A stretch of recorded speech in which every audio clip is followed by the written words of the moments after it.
Salut à tous, bande de psychopathes, c'est Joker Parano et bienvenue dans le Joker Manga Time.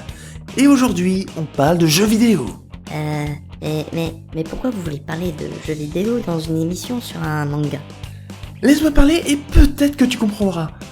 Le Professeur Layton est une série de jeux vidéo développés et édités par Level 5, ou Level 5, comme vous voulez, et qui mêle aventure et énigmes.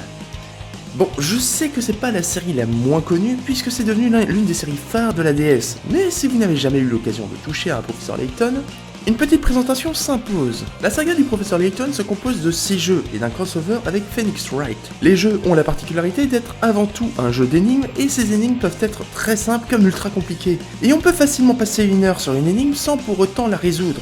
Les jeux présentent un scénario assez intriguant qui au final nous tient en haleine et nous justifie le fait d'avoir à résoudre les énigmes que nous pose le jeu pour connaître la finalité de l'histoire. Et c'est pas une mauvaise chose pour que les enfants qui y jouent se creusent les méninges sans qu'ils balancent leur console par la fenêtre.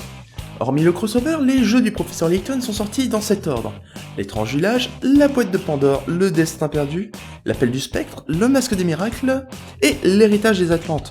Level 5 a récemment annoncé un nouveau Professeur Layton, mais qui devrait sortir sur smartphone et pas sur DS.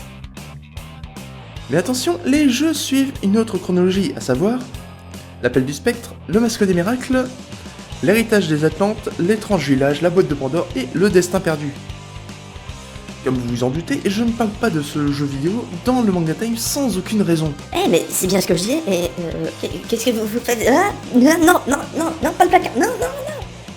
Bien, maintenant que je me suis débarrassé de cet élément perturbateur, on peut continuer. Si vous ne le saviez pas, il existe un film d'animation, et c'est ce film que nous allons disséquer aujourd'hui. Professeur Layton et la Diva éternelle se placent entre l'appel du spectre et le masque des miracles, et est sorti en 2009. On retrouve bien entendu le Professeur Layton et son jeune assistant Luc, et si vous ne les connaissiez pas, je vais laisser Luc vous les présenter. Luc ? C'est à toi. Pour mémoire, le Professeur Layton est un éminent archéologue doublé d'un spécialiste des énigmes en tout genre.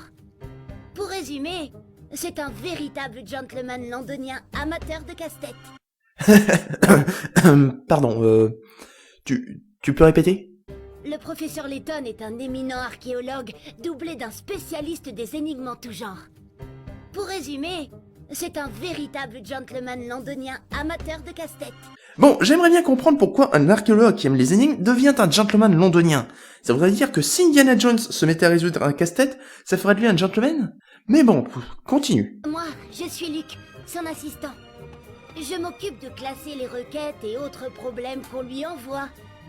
De lui préparer son thé, mais aussi du rangement, car hélas, l'ordre n'est pas son fort. Ouais, en gros, tu es sa ménagère. J'ai aussi un talent caché. Ah oui ? Vas-y, c'est quoi ton talent caché ? J'ai la faculté de communiquer avec les animaux. Suite à ces déclarations, une enquête fut ouverte. La police découvrit alors que Herschel Layton, plus connu sous le nom du professeur, mettait au point et vendait des drogues fortes qu'il essayait sur son supposé apprenti Luc. Cette puissante drogue, un croisement entre le LSD et le GHB, lui permettait de faire en sorte que Luc fasse toutes ses tâches ménagères tout en le voyant comme un véritable modèle. Suite à ces découvertes, le professeur est activement recherché par la police. Si vous le voyez, ne jouez pas au héros. Il risquerait de vous sortir une énigme.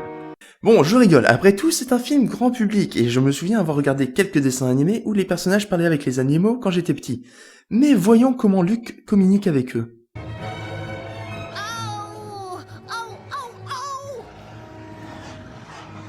C'est vraiment bizarre. Je n'arrive pas à établir le contact. Bon, ok. Il imite super mal le cri du loup, et la jeune fille derrière a pas trop l'air de comprendre ce qu'il fait. Je me demande pourquoi personne n'a encore appelé les hommes en blouse blanche. Bon, reprenons. Au début du film, Layton est contacté par une ancienne élève qui lui dit qu'une petite fille est venue la voir en lui disant qu'elle est son ancienne amie décédée.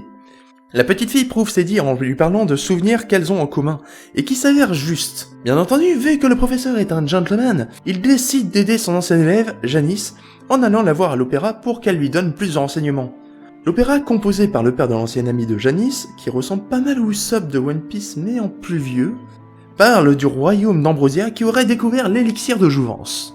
Mais juste après l'opéra, Layton et Luke se rendent compte que le public n'était pas là pour la pièce mais pour une promesse faite. Une personne du public aura le droit d'avoir la vie éternelle.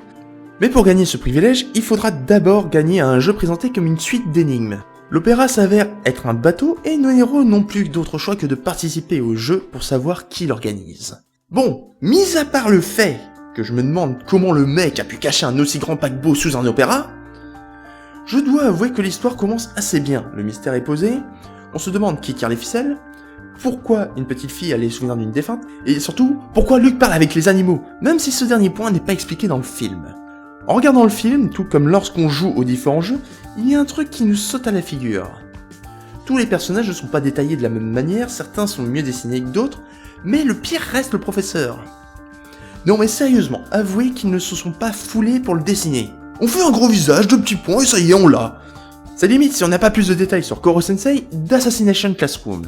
En soi, le film est assez fidèle avec l'univers du jeu, que ce soit par le mystère mis en place, par la musique, par les voix puisque ce sont les mêmes que celles du jeu, ou par les énigmes. Vous vous en doutez, il n'y a pas 36 000 énigmes. Mais celles présentes dans le film correspondent plus ou moins à celles qui seraient présentées dans un des jeux vidéo, et j'avoue m'être surpris à réfléchir avec les personnages pour les résoudre. Et pour revenir à la musique, j'avoue que certaines d'entre elles m'ont donné quelques frissons. Mais à part tous ces bons points, il y a quand même quelques petites choses qui m'ont fait rire, comme une certaine scène où les personnages se présentent, et où on se rend compte que ce sont quasiment tous des stars ou des personnages people. Je trouve que tout ça est follement amusant. On se croirait dans mon roman, Meurtre sur la Tamise. Meurtre sur la Tamise, vous dites? S'enfuit sur un canot. Seriez-vous la fameuse Annie s'avère que le Dretch, tireur- la célèbre romancière? Oui, c'est bien moi. Je suis très flattée d'être reconnue par la veuve de feu, l'un des hommes d'affaires les plus influents de Londres. Je vous remercie, Madame Radley. Oui, je suis aussi accro au potin. Oh, voyez-vous ça? Je suis réellement enchanté d'apprendre que nous avons autant de beau monde à bord. L'individu excentrique à votre gauche est Monsieur Bergland, le président de la célèbre firme World Fleet. Voici enfin une ex-star du football britannique, celui que l'on surnommait la jambe gauche légendaire. Ou alors les redéfinitions de ce qu'est un gentleman. Faut encore courir. Un peu d'exercice est toujours le bienvenu, même pour un gentleman. Ou alors la réaction de certains personnages. Monsieur Whistler, vous êtes le compositeur de cet opéra? Êtes-vous également à l'origine de cette mascarade? Cet opéra m'a été commandé et je n'ai rien à ajouter. Je joue de la musique et je suis complètement louche. Mis à part ces quelques points, Professeur Layton et la Diva Éternelle restent un bon divertissement avec pas mal d'humour, de réflexion, d'action, de fantastique et même un peu d'émotion. Et le mieux, c'est que mis à part quelques personnages, ils ne nécessitent pas d'avoir joué au jeu pour tout comprendre. Il y a peut-être quelques personnages comme l'inspecteur Grosky qui sont également dans les jeux, mais ils n'empêchent pas la bonne compréhension de l'ensemble du film. Et puis ça fait toujours un film de plus à présenter à un enfant. Surtout s'il aime bien le Professeur Layton. La dissection est terminée pour aujourd'hui, même si elle a été assez superficielle, n'oubliez pas de laver vos outils pour la prochaine fois, on risque d'en avoir besoin. Ah oui, et le professeur court toujours, donc si vous le repérez rôdant près de chez vous, n'hésitez pas à appeler les autorités compétentes. Ou à vous abonner, je transmettrai le message.